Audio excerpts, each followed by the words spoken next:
Y en estos momentos me encuentro como las parturientas primerizas, un poco asustado. Bueno, lo cierto es que ellas, además de asustadas, también se encuentran un poco más jodidas. Nunca mejor dicho. Y me encuentro así porque es la primera vez que ejerzo de presentador. Y el culpable es el concejal de Cultura aquí presente, que parece ser pensó, qué mejor que un humorista presente a otro humorista. Pues bien, si él lo ha pensado, sus razones tendrá. En cambio, yo pienso que es mejor que los humoristas presentemos a gente seria, engolada y prepotente, para así poder lucirnos con nuestra fina y a veces mordaz crítica. Pero a un humorista no se le puede criticar. Y no es por corporativismo, no. Es sencillamente que los humoristas somos gente muy maja y a la vista está. Así que hoy me toca olvidarme del humor y comportarme con formalidad. Y mirad si esto va a ser así, que no pienso caer en el humor fácil como pretende un amigo mío, asistente a este acto que está por ahí, y que es acérrimo del Barça, y que al enterarse que venía Jorge, que es de Madrid, me ha dicho, cuando lo veas le haces así. Pues no, no se lo voy a hacer. Y no se lo voy a hacer porque yo he venido aquí para presentar a este gran humorista, que como se dice en estos casos, no necesita presentación. Y digo yo, si no necesita presentación, ¿qué coño hago yo aquí? Desde luego, por dinero no es, porque ni lo he pedido, ni me lo han ofrecido. O sea que estoy aquí por amor al humor o por amor al arte, que es lo mismo. Lo que no sé es si a vosotros, como es de justicia, os han dicho que os pagarían una cantidad de euros por venir a este acto. Si es así, espero por vuestro bien que hayáis cobrado por adelantado, porque si no, lo tenéis crudo. No sé si sabéis que en este ayuntamiento, antes de esta puñetera crisis, la limpiadora se sacaban un sobresueldo con los euros que se encontraban por los rincones y debajo de las alfombras. Pero ahora, por no haber, no hay ni polvo. La primera vez que Forges y yo coincidimos en una publicación fue en el año 67, en el semanario Sábado Gráfico. Quizás ni te acuerdas. Sí, te acuerdas. Y personalmente nos encontramos alguna vez, al principio de los 70, en el Hotel Palace de Madrid, con motivo de la entrega de premios del entonces famoso concurso de humor Paleta Romano. ¡Qué tiempos! Y quiero dar las gracias a Forges por haber enviado a uno de sus personajes con una pancarta pidiendo para mí ese premio, y me lo dieron. Bueno, esto es lo que Forges, no se verá bien, pero me lo enseñó antes de conseguirla. Y ahora soy yo, 4 décadas después, el que pide para él un sillón en la Real Academia de la Lengua Española. Y lo pido porque he introducido en el idioma expresiones muy forgianas, tales como exactamente, jopestes, eudatas, vacaburra, un repente, bronca parcial por discusión de la pareja, gensanta por virgen santa y muchas más, imposibles de recopilar por la premura del tiempo.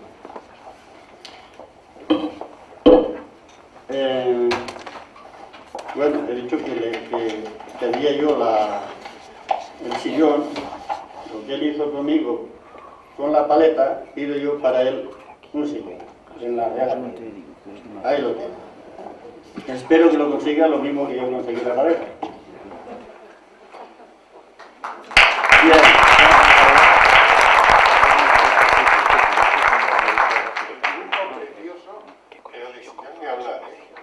Bueno, todo.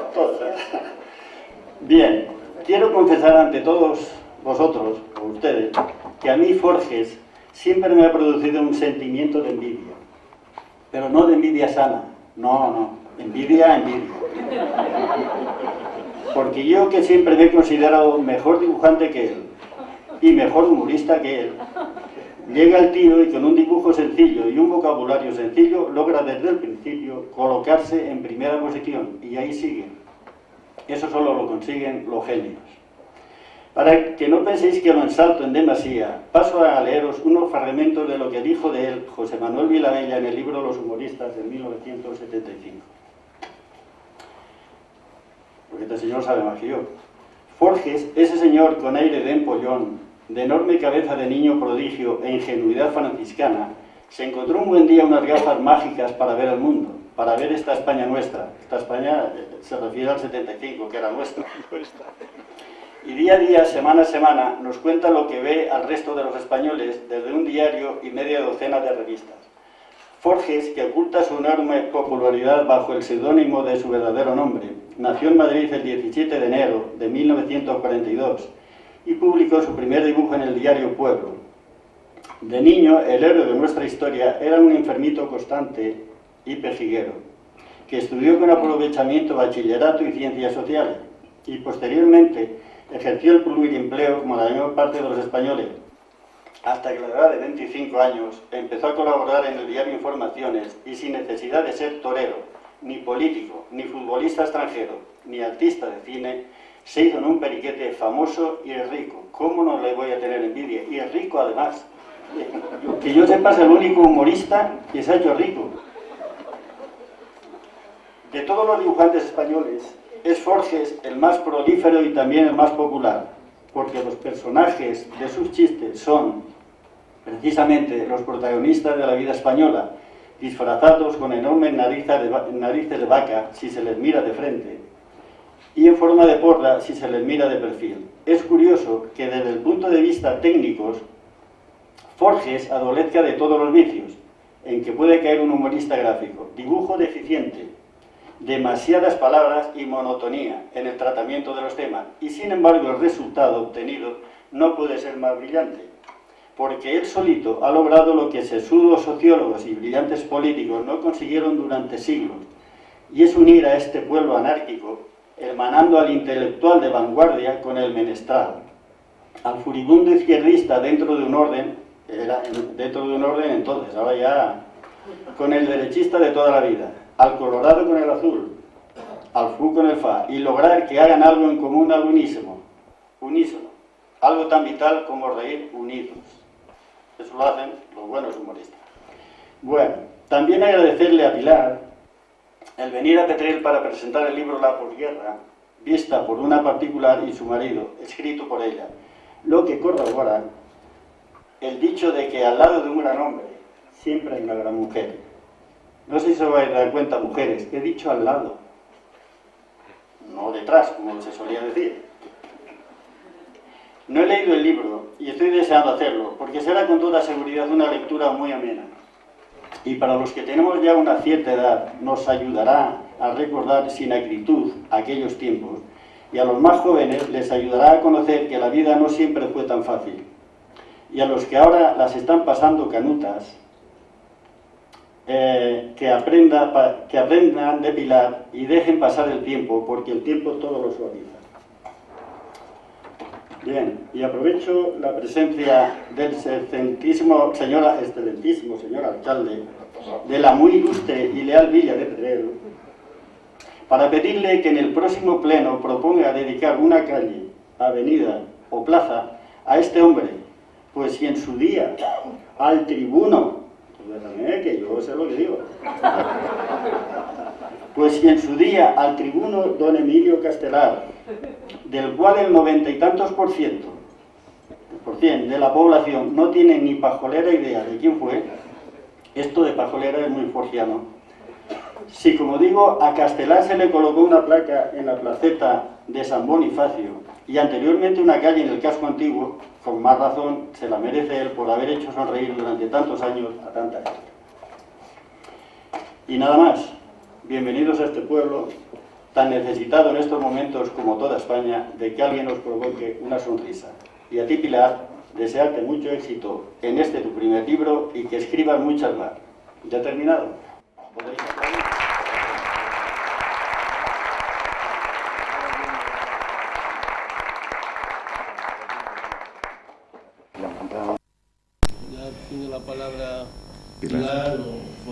Sí, perdón un segundo, Pilar. Es que por alusiones quiero agradecer a Edu todo lo que ha dicho. Por supuesto, la calle de verdad que se la merece ser, la placa, etcétera, porque... O sea que no hay problema. Todo lo demás, lo del sillón y todo eso, por Dios bendito, ni hablar. Muchísimas gracias por la recepción que nos habéis dado. Edu, un abrazo muy fuerte y sabes que, aunque pasen los siglos, siempre nuestro cabello lucirá bello. Muchas gracias.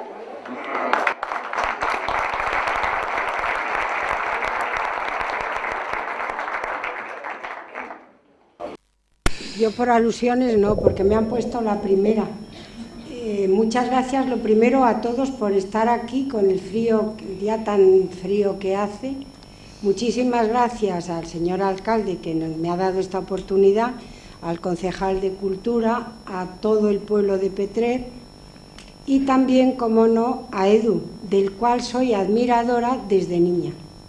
Y siempre soñaba, cuando yo soñaba, de eso hace muchos años, que yo me convertía en una maciza de las de Edu, porque son guapísimas, unas señoras estupendas. Yo bajita, retaca, soñaba con eso. Y luego tengo costumbre de enrollarme, así es que alguien levante la mano y diga ya, y me callo.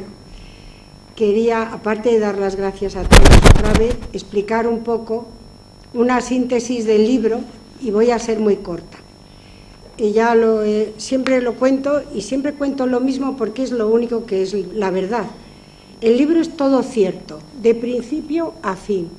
No he buscado documentación en ninguna parte, solamente he buscado 2 párrafos exactos de documentación.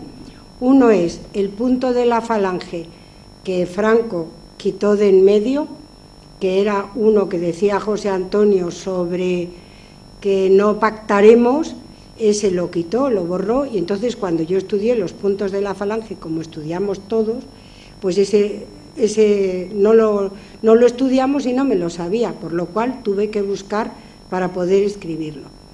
Y otra cosa que he tenido que buscar ha sido el fuero de los españoles, porque sabía que existía, pero no conocía las palabras exactas. Y eso también lo he buscado porque eso va.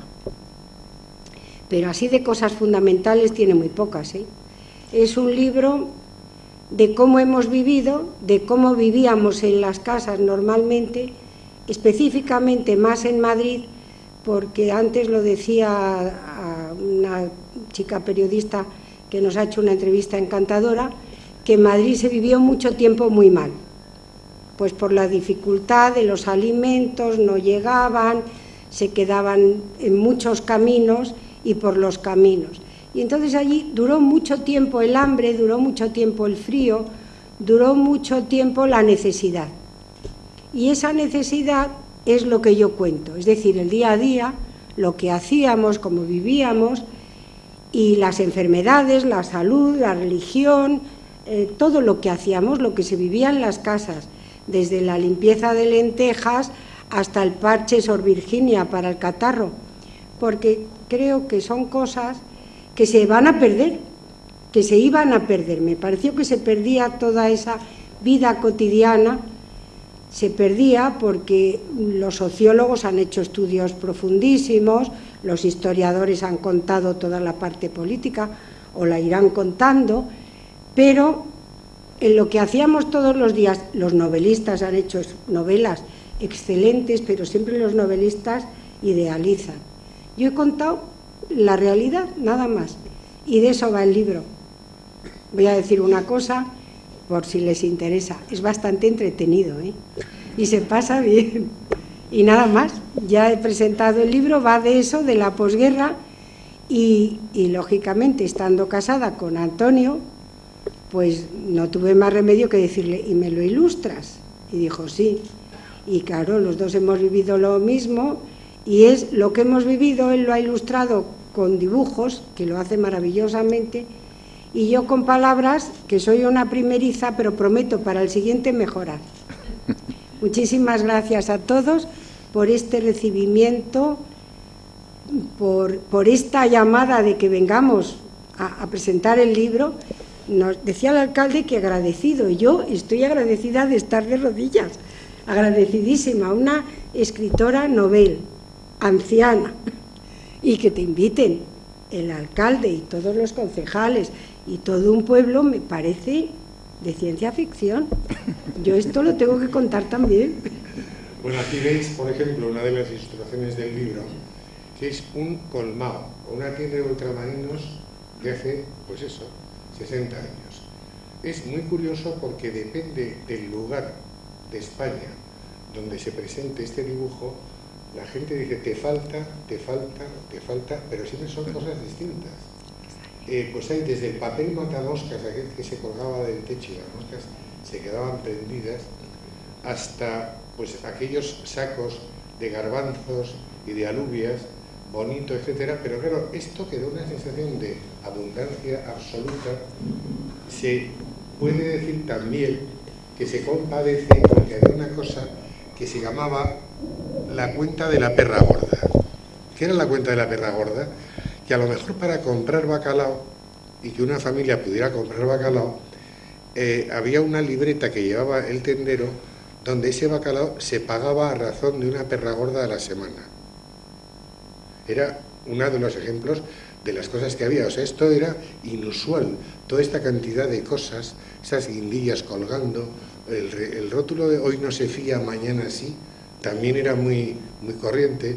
Pero es muy curioso, esto es una cosa, por ejemplo, que ahora con los supermercados, pues claro, y los hipermercados y tal, mi padre nos decía cuando éramos muy pequeñitos que la libertad vivía a veces detrás de una estantería, de una tienda de ultramarinos en que hubiera 10 marcas distintas de chocolate.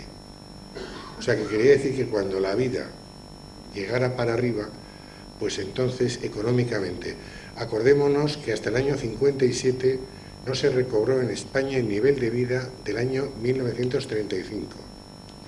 O sea que eso es una cosa importante. Y dentro del libro hay cosas muy bonitas y muy interesantes, como todo lo referido a la enseñanza. Pilar, como maestra además de profesión y alumna esforzada del internado de las hijas de San José, ¿cómo son? ¿Hermanas de Las San Josefinas, Las sí. Josefinas. Siervas de San José. Os puede contar cosas maravillosas. Yo más que contar me estaba fijando en el dibujo y veo esa bolsa que ha dibujado ahí, que ustedes se acordarán. Salieron unas bolsas que estaban cosidas como a triángulos y eran no eran plástico, eran hule y eran en dos colores. La había en un color beige claro y en un color marrón oscuro y se juntaban por medio, estaban cosidas. Esa bolsa yo creo que la ha tenido todo el mundo. Pero bueno, ¿de qué decías tú? Yo repito que en mi casa, siempre que venía una bolsa de esas, nos la comíamos. O sea, siempre digo... Es un exagerado. No, es que era verdad, es que como no había chicle... No, lo que pasa es que en casa de Antonio eran 9 hermanos. Bueno, pues eso. Y 9 en una posguerra da Una mucho bolsa, de sí para comerse cualquier cosa. Una bolsa daba para 2 días de chicle, a todos, de los 9 hermanos. Comíamos chicle, somos... Luego, es verdad... No, perdón, Pilar. Con una tableta de chicle, bazooka, redondo, porque eso de bazooka y tal era distinto, se repartía en 10 trozos. Eso lo he visto yo. Pero había otra cosa, que era, te cambio, me cambias, no sé qué, y era, tú masticas el chicle durante 17 segundos. Taca, taca, taca. A los 17 me toca a mí, luego lo vas pasando. Esto que parece una guarrada, que efectivamente lo es, esto pasaba. Sí, y guardábamos el chicle pegado debajo de la mesa, y porque había que darle mucha duración. De todas formas, veo que hay muchas personas que son, sí, más jóvenes que nosotros, pero casi de nuestra edad. Y de estas cosas tendrán para contar espuertas. Yo he intentado contar todo lo que recuerdo, que es mucho, pero verdaderamente eran épocas de escasez para todos, y donde más se notaba eran las golosinas, efectivamente, el chicle, los caramelos, todo eso. Chupábamos el palolú, que decíamos, el palodú, que es una raíz que se chupa, que estaba muy buena,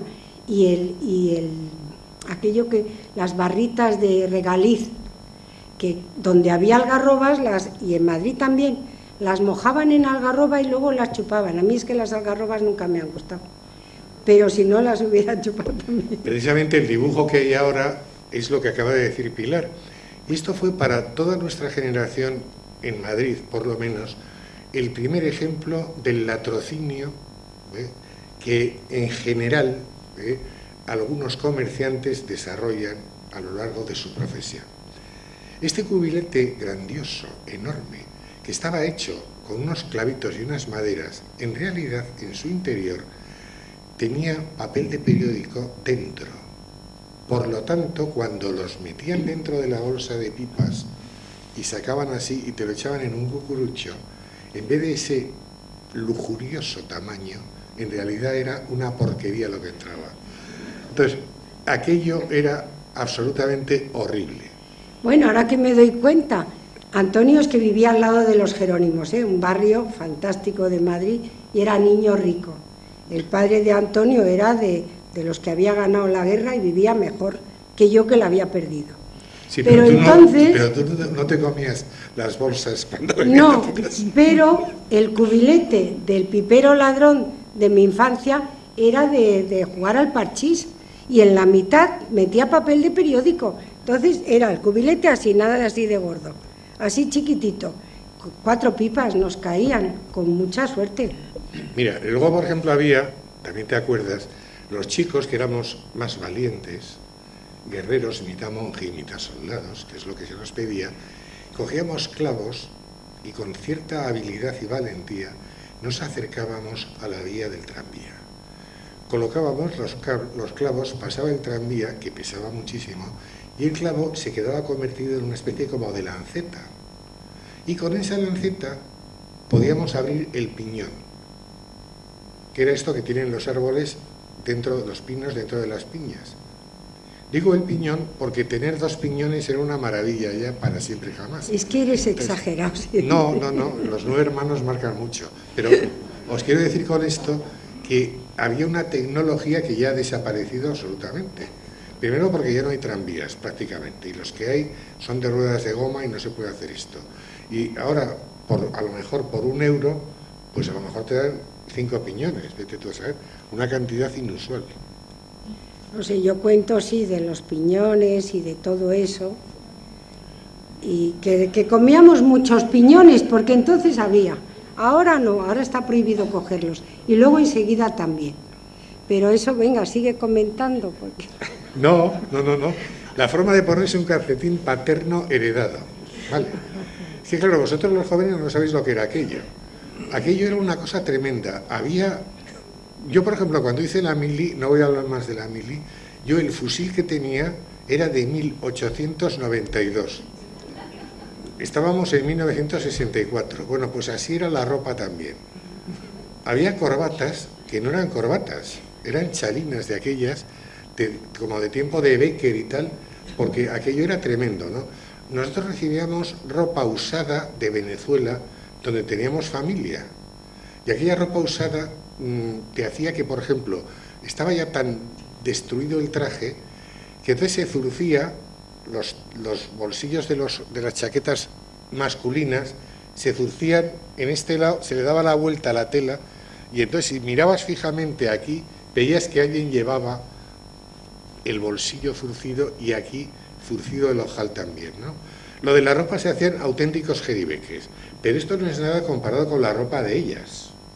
No, lo mismo, se aprovechaba todo y se daba la vuelta a los abrigos. Eso lo han contado también Paco Umbral, lo cuenta, porque era aquella época.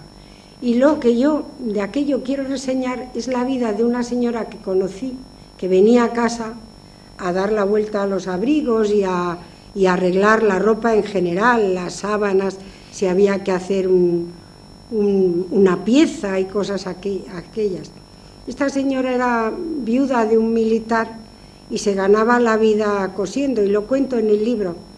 Es que a mí me amedrentaba, me enseñó a coser, me enseñó muchas cosas de costura y eso, pero me asustaba. Entonces nos asustaban mucho a los niños, nos decían que voy, que debajo de la cama estoy, y todas estas cosas nos aterrorizaban constantemente. Yo lo cuento aquí, porque yo he pasado mucho miedo.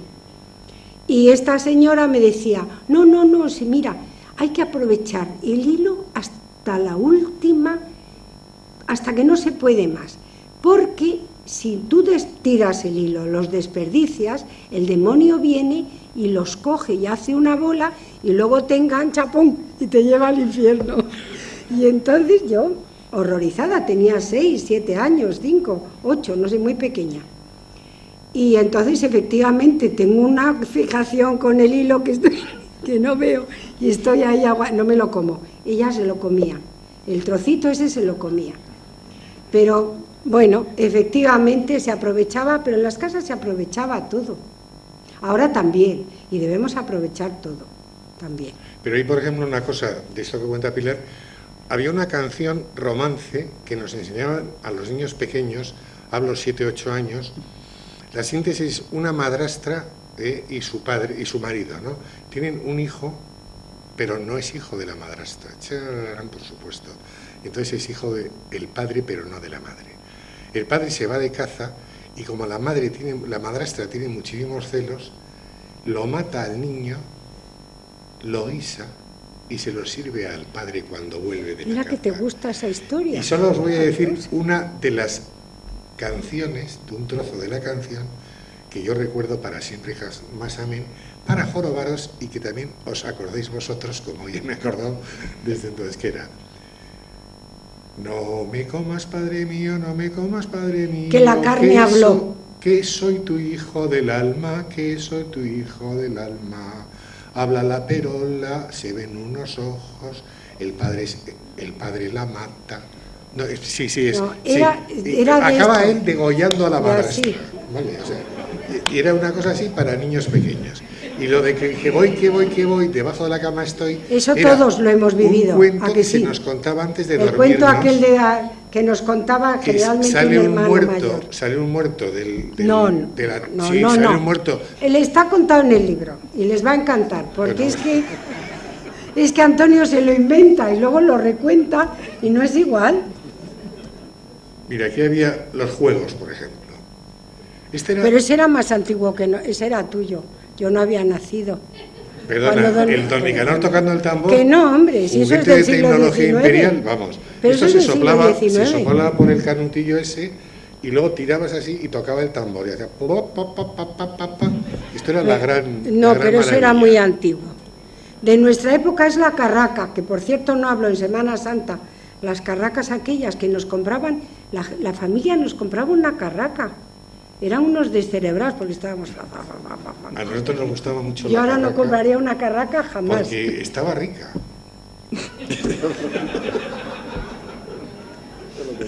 Venga, pasa. Espera, no. Mira, ¿ves? Niño con abrigo vuelto. Se averiguaba por el zurcido en el ojal y el bolsillo de arriba. Ahí se ve perfectamente.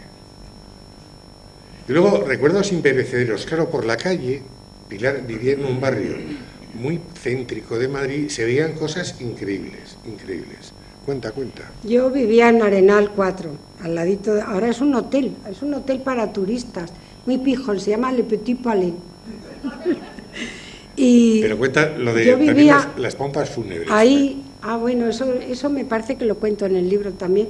Bueno, es que vivía encima de pompas fúnebres. Ahora, hace unos años, pusieron un Burger King. El primer Burger King que vino a Madrid cayó allí. Pero anteriormente de eso era pompas fúnebres, que era una gente muy amable, los que se ocupaban de pompas fúnebres. Y estaban toda la noche de guardia. Y entonces mi casa tenía una cualidad que no tenían todas las casas y muy pocas. Y es que teníamos calefacción por la noche también, porque los de pompas fúnebres se quedaban toda la noche y atizaban la caldera, claro. Aún así teníamos una habitación que la llamábamos la Siberia, porque hacía un frío espantoso. Pero esta gente de pompas fúnebres nos invitaba, no todos los años, una vez o dos he estado yo en una invitación que nos daban una copita de vino dulce y nos enseñaban las últimas novedades del mercado en féretros. Y maravillas, para contar. unos angelotes así. Yo no sé quién podía comprar aquellos angelotes, nadie, porque eran carísimos, así de grandes. Unos angelotes así, el ataúd en medio, unos ataúdes con unos recamados en plata, unos forros, unas cosas, y luego la caja de pino también estaba. Y todo el mundo decía, no, yo a la caja de pino. Nadie tenía para aquellos ataúdes. No sé a quién enterrarían allí, o si todavía estarán allí en la exposición. Quitaron el sitio, pero me imagino que se llevaran los ataúdes al nuevo lugar. En aquella época se enterraba por Madrid, como en todos los sitios, que casi todos los sitios, con una carroza fúnebre, sí, que podía llevar 1, 2, 3, 4, 5, 6, sopotoscientos caballos. Pero es que luego los caballos podían llevar penacho blanco, penacho negro.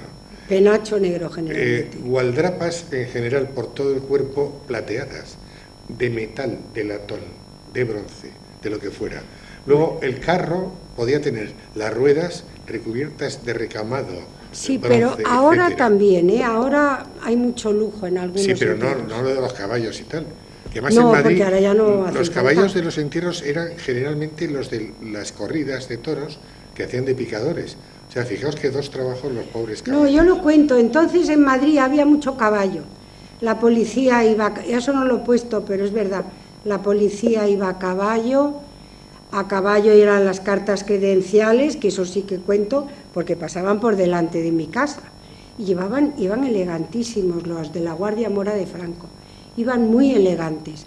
Y era muy impresionante ver aquel paso de aquellas comitivas con las fanfarrias, y todo eso era tremendo. Y luego se veía mucho los de los muertos, claro, porque llevaban a los muertos a caballo también, tiraban caballos de los difuntos. Y luego también había lo de llevar el viático a los enfermos.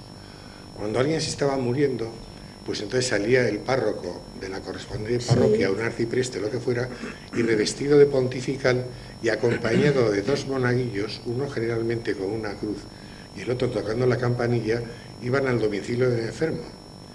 Y aquello era una parafernalia increíble. O sea, primero los niños nos teníamos que arrodillar en el suelo, los caballeros despojarse del sombrero y santiguarse, y los hombres, y las mujeres, rezar, además a voz en grito en medio de la calle. Una Ave María se rezaba por el alma del que fuera, sí, allí.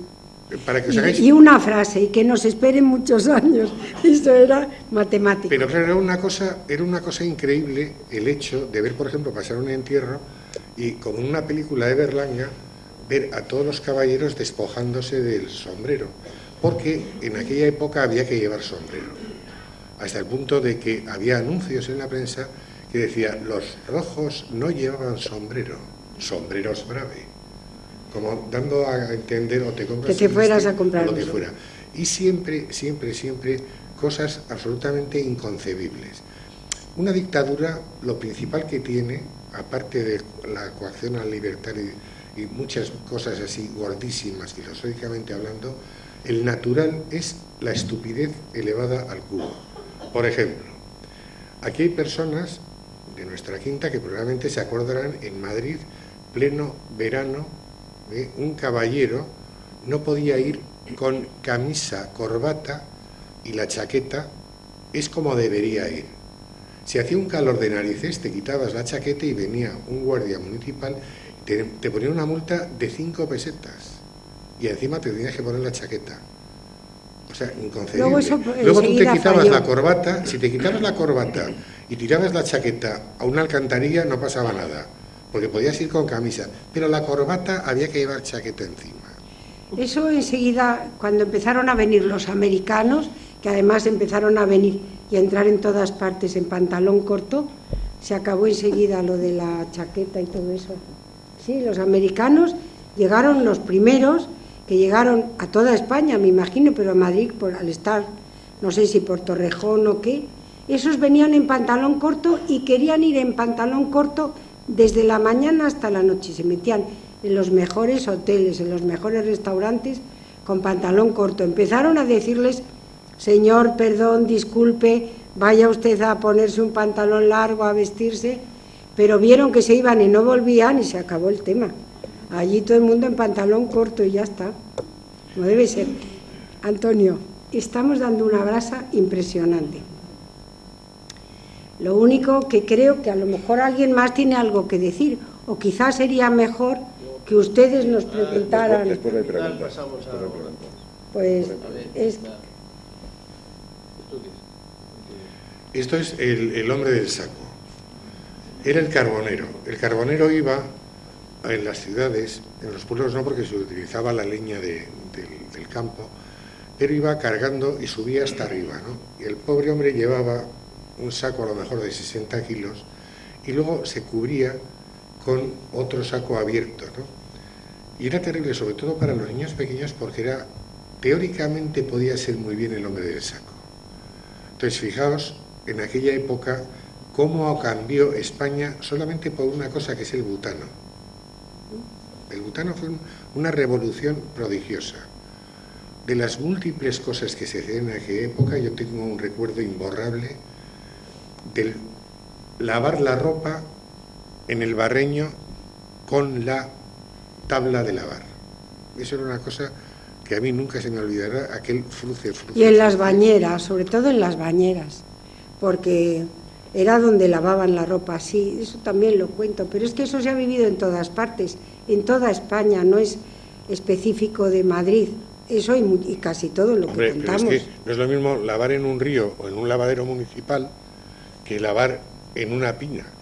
Fijaos, por ejemplo... Eso ya es el colegio, los uniformes del colegio. Eso explícalo.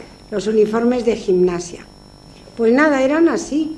Venga metros de tela, venga de todo, zapatilla, calcetines, corbata. Bueno, y este era el traje de gimnasia, que nos exigían pruebas de flexibilidad con ese traje que tenía muchísimos metros de tela. Pero luego había el traje de ballet, y el traje de ballet, que eso sí que lo cuento porque con las monjas fuimos a inaugurar un colegio a Palencia de niñas que tenían vocación con 12 años, vocación para monjas. Aquello era muy chocante, pero bueno, 12, 13 años ya, y era un colegio para casa vocacional, llamaban. Entonces acudieron de toda España esas monjas, esa congregación que tiene colegio en Granada, colegio en muchos sitios, en Salamanca, en Madrid por supuesto, en más sitios, en Galicia creo que también. Y estas nos hicieron al grupo artístico, yo pertenecía al grupo artístico, pues nos hicieron ir a Palencia a bailar delante del señor obispo.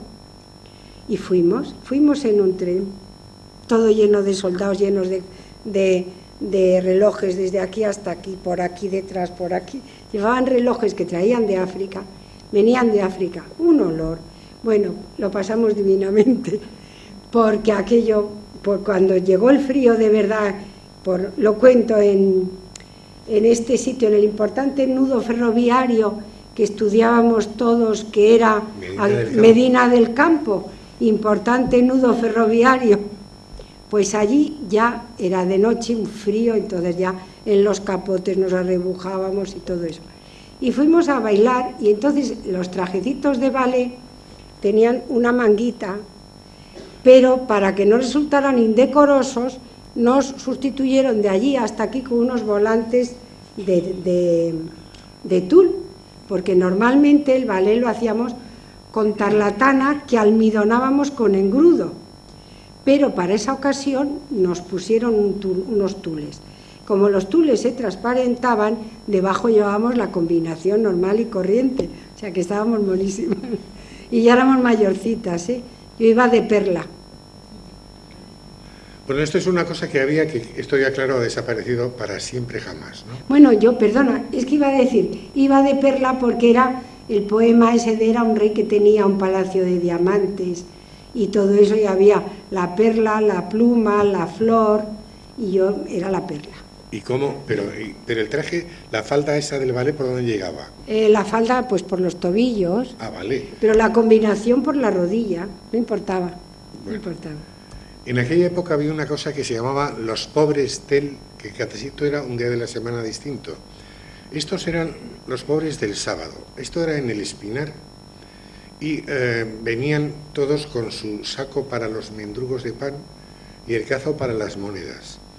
Y lo único que decían eran cosas de denos algo, nos den algo, tenemos hambre, así, Y la señora Eufemia, que era una señora así de bajita, se tapaba el ojo derecho con la mano y para dar más pena, la pobre se conoce, decía, ¡ay Dios, que soy de Lavajos!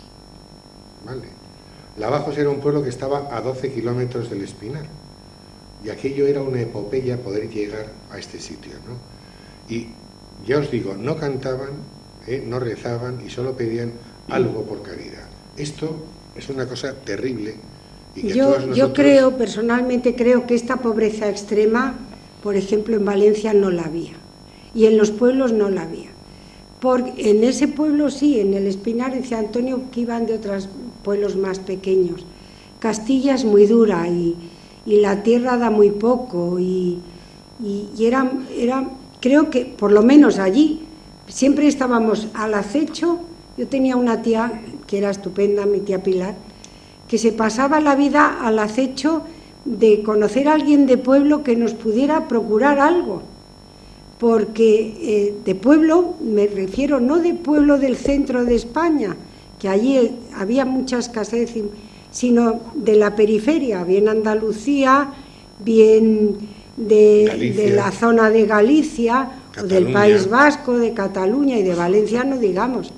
Valencia la teníamos, no sé cómo ustedes habrán vivido, pero la teníamos completamente idealizada.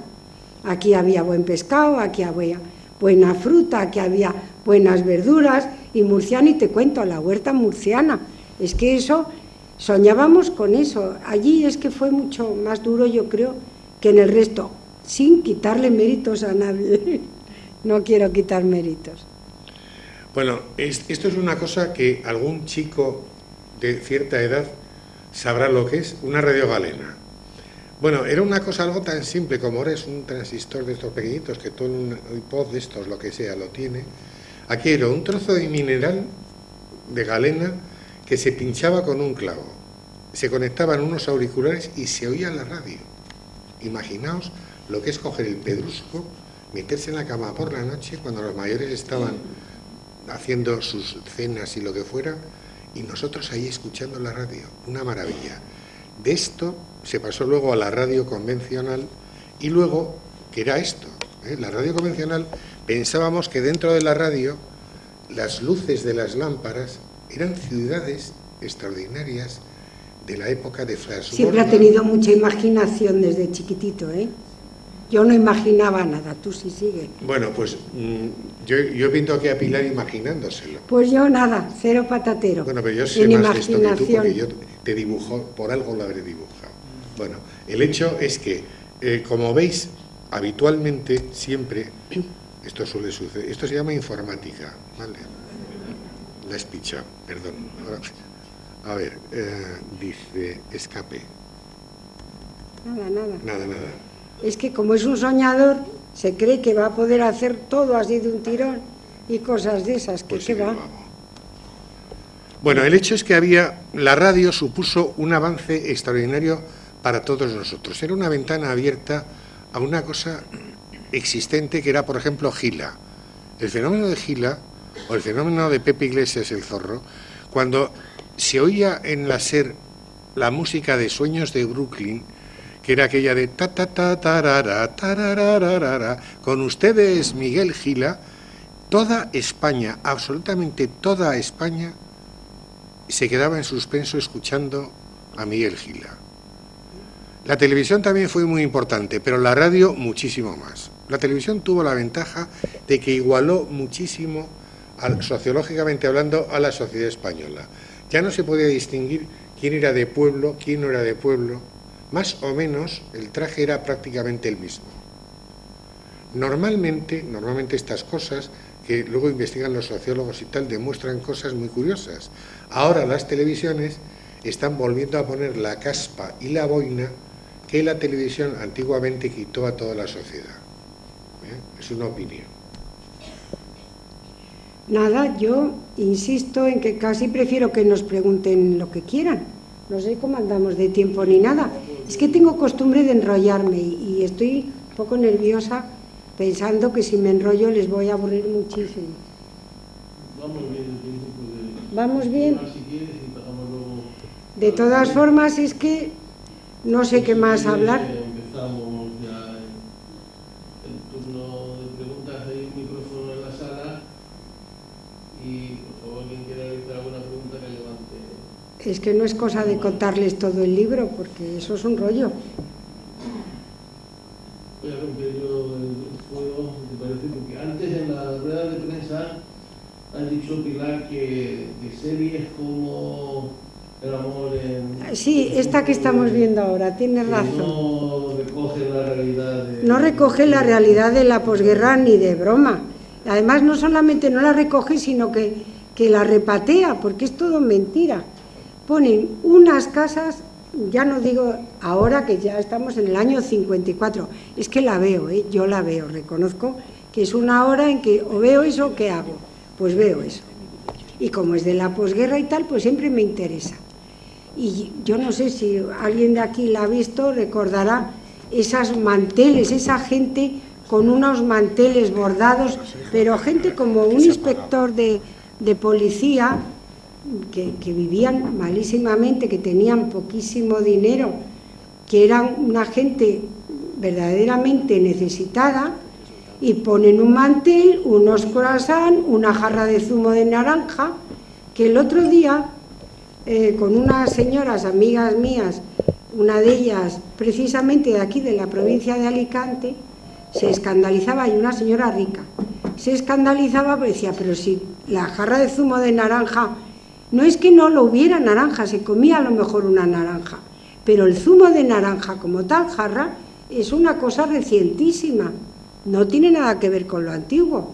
Antiguamente nos comíamos una naranja, el que se la comía, yo también he comido naranjas, no es que no, pero claro, yo lo digo ahí, que unas naranjitas así, mientras nos hablaban de que había unas washing así gordas, que no las probábamos naranjas pequeñas y las más baratas, por supuesto. Cuando acabó la Guerra Mundial, hubo muchos niños huérfanos de Alemania y de Austria que vinieron a España, como vienen ahora los niños saharauis, durante el verano. Cerca de nuestra casa vino un niño que se llamaba Alois de Hassing, austriaco, que lo primero que hizo fue ver una naranja y comérsela entera. Con cáscara, sí, claro. Y a nosotros nos sorprendió mucho, porque a eso no habíamos llegado en mi familia. Pero al ver aquello dijimos, hombre, sí que también se come. Pues adelante. Y bueno, pues es que me preguntaban por las motivaciones para escribir el libro. Y las motivaciones han sido varias. Una, tener tiempo. 2, tener ordenador, importantísimo. Y 3, recoger cosas que tenía escritas de hace muchísimo tiempo. Yo tengo un problema, y es que soy muy pesada con el orden y con la limpieza. No sé si es porque soy Virgo, no sé mucho si será el signo zodiacal o será genética, no lo sé, pero el caso es que no puedo sufrir ni el desorden ni nada de eso. Entonces yo he escrito siempre, desde niña. Lo cuento, me llamaban en el colegio la literata. Yo escribía las cartas esas de cuando venía la Madre Superiora, de cuando venía el obispo, de cuando se iba, cuento ahí. Entonces yo escribía, pero he tenido un problema, cuanto que me equivocaba, y me equivoco mucho porque soy muy aturullada, pues tachaba, al quinto tachón yo ya pasaba limpio, con lo cual no avanzaba nada. Cuando ya tuve un ordenador propio, quiero decir propio, porque había ordenador que lo tenía Antonio y a mí me decía, no, escribe, y a mí me daba miedo darle una tecla y borrarlo todo como ahora, la que se hubiera armado, si yo borro como ahora. Bueno, está arreglado. Sí, pero entonces no me hubieras dicho ya está arreglado, hubieras dicho, ¿ves? Ya me has borrado. Entonces, cuando ya me regaló un ordenador, que ya empecé yo a decir, si lo borro, como es mío, ya está. Y empecé a pegar, a subir, a bajar. Entonces fue cuando realmente hice el libro en ese momento. Y ya que lo tenía hecho, dije, Antonio, ¿qué te parece? Y, hombre, vamos a presentárselo. Y resulta que Planeta lo leyó y dijo, ah, pues sí, este libro está muy bien y va a gustar mucho a la gente, y efectivamente está gustando mucho, tenemos esa suerte. Y entonces, motivación, creo que es una motivación que los de mi generación y los de las venideras, que todo el mundo conoce anécdotas, momentos, situaciones que son dignas de quedar reseñadas en alguna parte. Y yo lo que hice es, digo, bueno, aquí sale de todo, y además con el paso de los años todo se va adulterando y sale eso, una jarra de este tamaño con 5 kilos de naranjas exprimidas en el año 51 y 52, Dios mío, si había una escasez enorme de todo. Habría gente que tendría de todo, porque rico siempre ha habido, pero no era mi caso, ni el de Antonio. Y bueno, esta cosa de decir cosas que se van a perder. Hay una poesía escatológica que aprendí de niña, que es muy divertida y que se iba a perder, porque me la sé yo y 4 viejas como yo, luego ya nadie se la sabe. Entonces, para que no se perdiera. Otra poesía asturiana, de origen asturiano, muy graciosa, esa es muy graciosa, va de historia, y una melé con la historia de España, impresionante, mezclando Vitiza y mezclándolo todo. Muy entretenida, que también la memoria la olvida, y si la olvida la memoria y no está escrita, se olvida para siempre. Entonces, algunos chistes, pues yo me acuerdo, mi hermano Miguel, un día que llega a casa, dice, ¿a qué no sabéis las 7 maravillas del mundo? Y todos empezamos, pues, el faro de Alejandría, no. Dice, no, ¿qué va? Mira, don Miguel de Unamuno, don Benito Pérez Gal 2, el licor Char 3, Luca de Tena don Torcuato, Benavente don Jacinto, los anteojos 6 y el Ani 7. Pues era una cosa que era una tontuna, pero que era graciosa, y dices, bueno, pues esto también se va a perder, pues lo pongo. Y de esas hay muchas. Y yo, por favor, os diría que todas las cosas que os acordéis, no creáis que en Internet está todo. Faltan muchísimas cosas que ahora sí que sí, como no estén en Internet, n'est pas posible, que dicen los franceses, así de fácil. Todo lo que os acordéis de en plan de su padre la degollaba y todas esas cosas que os he contado yo, eso por favor, sí, haced que os lo suban a Internet para que quede ahí perennemente. En aquella época también había unas señoras que se dedicaban a ostentar lo caritativas que eran, ¿no? Entonces, esta es doña Elena, esta existió.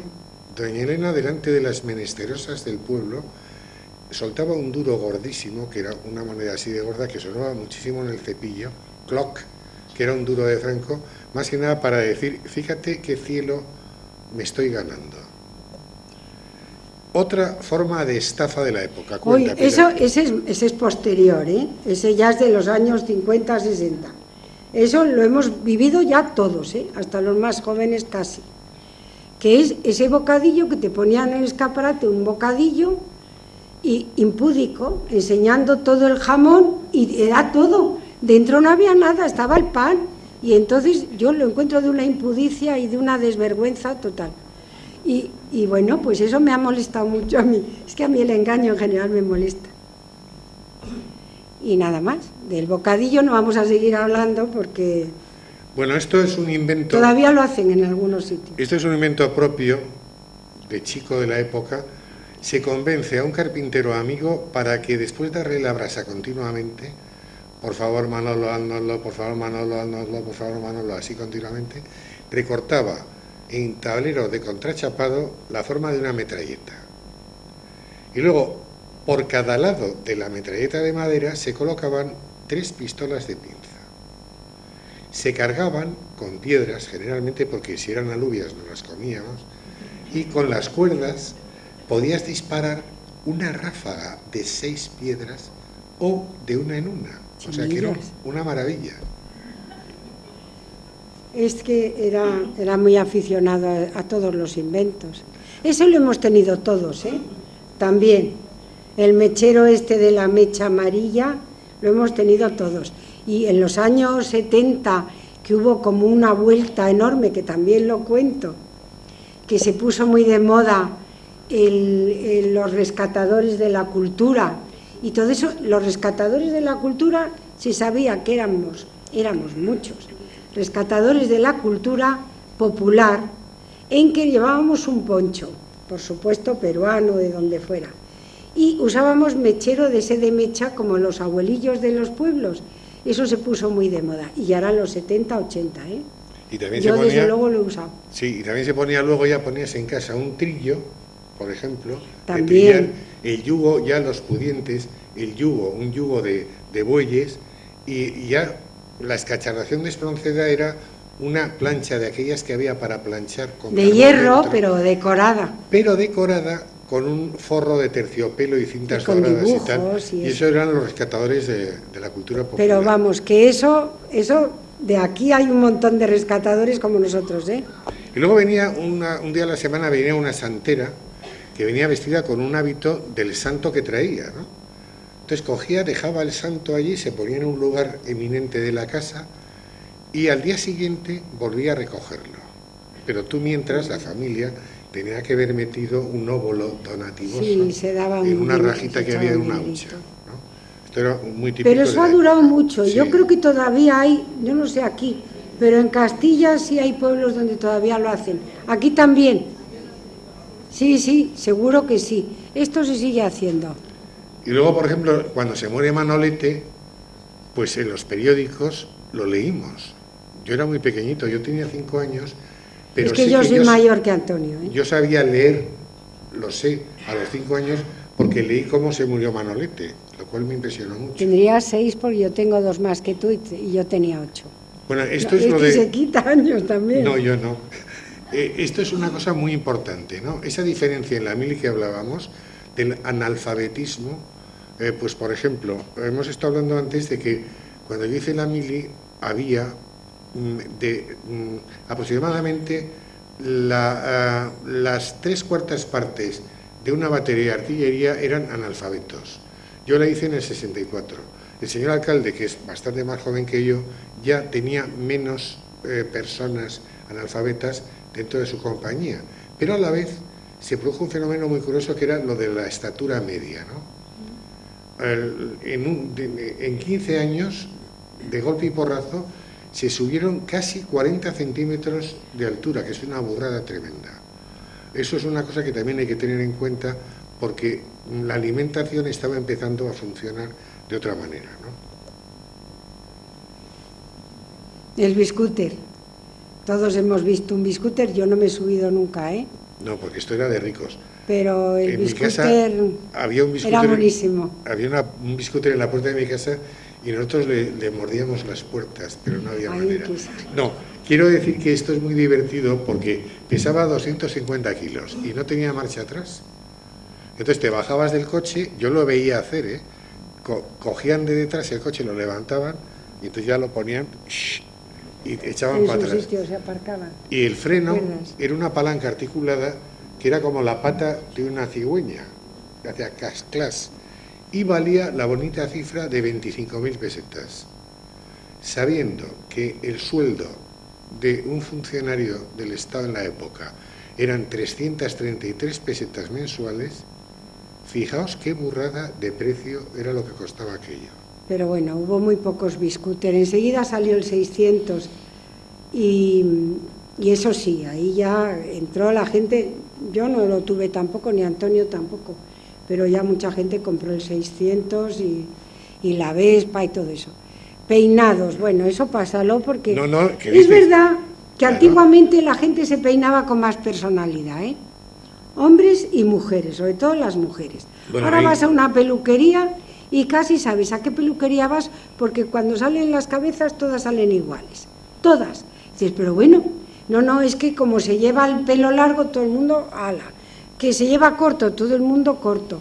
Y las cabezas muy iguales, muy parecidas. Es verdad que en esta época los peinados eran muy distintos. Yo recuerdo una hermana mía, se recogía así un trozo de pelo, se hacía como una ensaimada y se recogía ahí con una horquilla, la otra se recogía a un lado, el otro se lo dejaba. Había más variedad. Ahora todas las jóvenes van con las melenas largas que les caen sobre los ojos y punto. Y esas las que van de guapas, porque si no van con el pelo muy corto, muy modernas, pero todas las que de televisión y todas, no se distingue una cara de otra, son todas iguales, y las mismas melenas, y las mismas, todo igual. Entonces había más personalidad. Un cacho de alambre, un trozo de alambre curvado, y esto era de un barril, era simplemente un aro. Y entonces el que tenía eso era ya, vamos, increíble, porque podías correr arriba y abajo de las calles haciendo ruido, que para un chaval eso es lo más importante, hacer ruido. Bueno, el Don Nicanor, esto ya lo hemos visto todo, Bueno, esto pues era entonces una cosa muy curiosa, que era una biblioteca pública que había en el Retiro. Estaba hecha con ladrillo y cerámica de Manises. Sigue la casita, sigue, está allí. Tenía unos 50 libros que atendía un señor que le llamábamos el cuatrimotor, pero que no sabemos por qué. Y aquellos 50 libros hicieron lectores por un tubo en Madrid. No os podéis hacer idea de lo que suponía para aquella gente, que éramos nosotros, que en cuanto llegaba un libro a nuestra casa, lo primero que hacíamos era probarlo. Y claro, aquello como no te lo dejaban probar, pues... Esto es una cosa también muy... Esto era normal verlo, Por ejemplo, estos eran los piperos que había en la puerta del Retiro, que era como los chuches de ahora, ¿no? Era toda la familia vivía alrededor de la cesta con patas, donde estaba puesta los diferentes... toda la familia, Y por la noche se tapaban con mantas y pasaban la noche. Esto ya habló en la primavera y el verano, Allí los pobres. En el invierno, claro, como hacía mucho frío, no sabemos de dónde irían o a dónde vendrían. Bueno, esto es para atrás. Bueno, esto parece un serial lacrimógeno. No, de verdad que no. Había cosas que estaban mal y había cosas que estaban bien. Había momentos en que lo pasábamos fatal y otros en que lo pasábamos muy bien. Yo creo que eso es la constante en todas las vidas y en todas las épocas. Y si no hay más que leer autores de verdad, de los buenos, de los consagrados antiguos y menos antiguos, que siempre hablan de sus tiempos como peores y mejor los tiempos anteriores o mejores los tiempos que vendrán. Yo creo que había de todo y del libro hay de todo, porque parece que tú con tu hambre y tu manía de que chupabais la puerta, pues parece que es que tampoco era para tanto. Había escasez, había dificultades, y luego la última parte del libro ya había un franco desarrollo económico y ya cuento las cosas un poquito muy deprisa porque tengo esperanza de que me publiquen. Si no, no sé si el siguiente, me precipité a la presentación y dije una tontería, hablé de 2 libros y me sale uno, con lo cual no sé qué va a ser de mí. Pero bueno, ahí están, y en este segundo también se cuentan cosas, quizá no tan extendidas, no tan variopintas, porque hablo un poco de todo, un poco más centrado en otras, en vidas, en las personas, en cómo vivían esas, en la personalidad de personas que he conocido, que creo que antiguamente había una gran personalidad en la gente. Cada persona era muy personal, que ahora estamos más estandarizadas, me parece a mí, pero es porque ya, como soy mayor, empiezo a encontrarlo todo mal otra vez. No puede ser. No, hombre, yo creo que lo que pasa es que cuando se es joven ves cosas más distintivas que cuando eres mayor. Cuando eres mayor te parece todo más pues homogéneo, era eso, ¿no? Digo yo, Digo yo también. No sé qué más decirles, que lean el libro, que se animen y lo lean, que les va a divertir. Si hay alguna pregunta, alguien que quiera preguntar en la sala. Allí hay un joven, yo de lejos veo estupendamente, de cerca no. Con gafas. No, veo muy bien. No, que digo que él lleva gafas. Joder. te querrá preguntar algo. A ver, sí. Creo que ustedes se han centrado sobre todo en lo que son las penurias y la escasez, pero también han mencionado lo que es una dictadura. Y bueno, si por algo se caracteriza una dictadura, entre otras muchas cosas, es por la restricción, digamos, del acceso a los espacios públicos. Es decir, esa falta de libertad que impone cualquier régimen dictatorial y que impide el acceso libre a los espacios públicos a cualquier individuo, cualquier colectivo que no sea afín al poder. Afortunadamente mi generación, digo mi generación porque la verdad es que no veo, no sé si hay alguien más de mi generación por aquí o si los hay, somos pocos, estamos disfrutando de unos derechos y unas libertades que han costado mucho de conseguir en este país. Digamos que es una herencia que no tenemos que luchar para conseguirla, pero creo que sí que tenemos que luchar para mantener.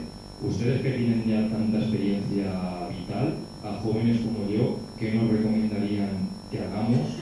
Pues ante, por ejemplo, televisiones que están volviendo a poner la boina y la caspa, como decía usted, que el problema es que no son solo televisiones privadas, sino también televisiones públicas, no tenemos que ir muy lejos. ¿O qué nos recomendarían que hagamos, por ejemplo, cuando vemos que desde gobiernos elegidos democráticamente se ponen trabas y cortapisas para el acceso libre de cualquier colectivo, cualquier asociación o cualquier individuo al uso de espacios culturales públicos? Muchas gracias. Qué pregunta más profunda.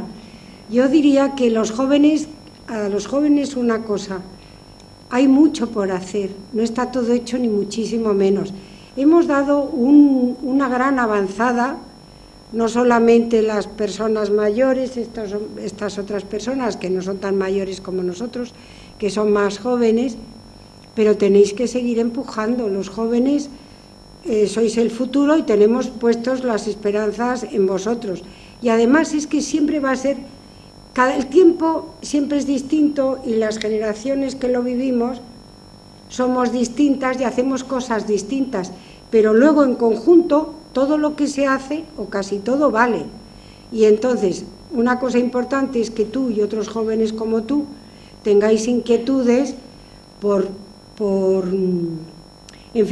pensar que cómo vemos cómo va a ser el futuro.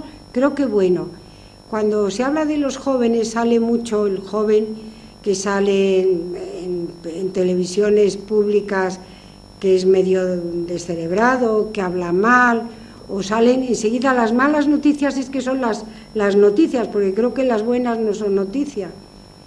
Pero no es verdad, la juventud española es muy amplia, muy buena y muy culta, la mayoría, porque no en vano lleváis estudiando desde pequeños y estudiando, no como nosotros. A mí, recuerdo ahora que lo cuento, que le preguntamos en el colegio a la monja que nos daba química: madre, ¿cuándo se inventó el jabón?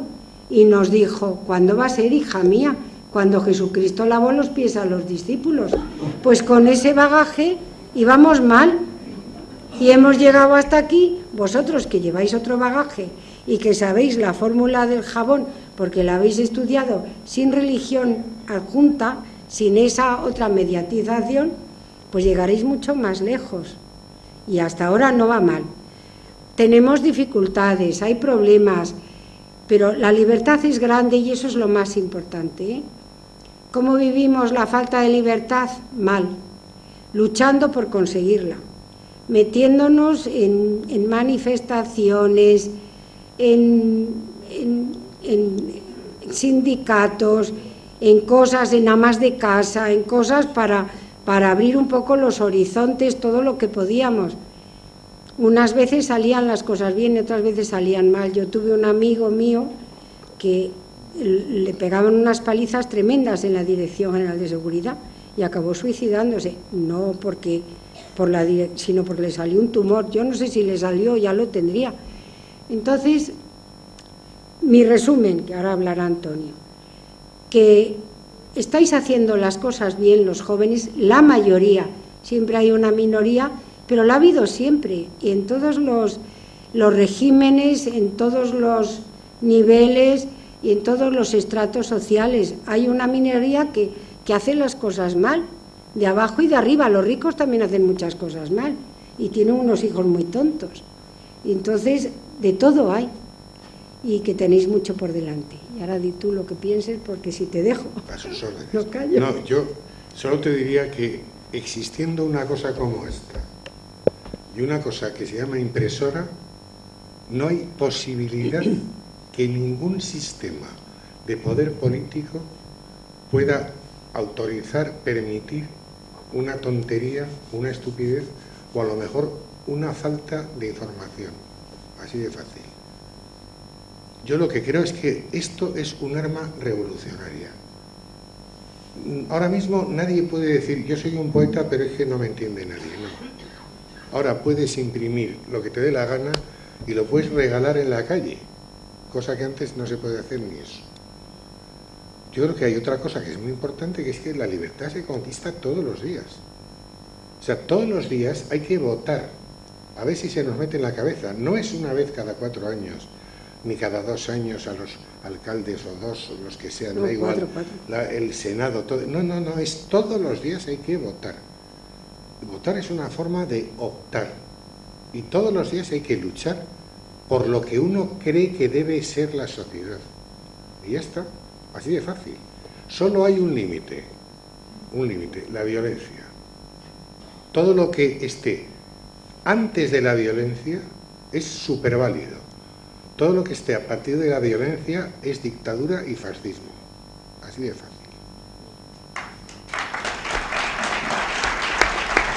Gracias.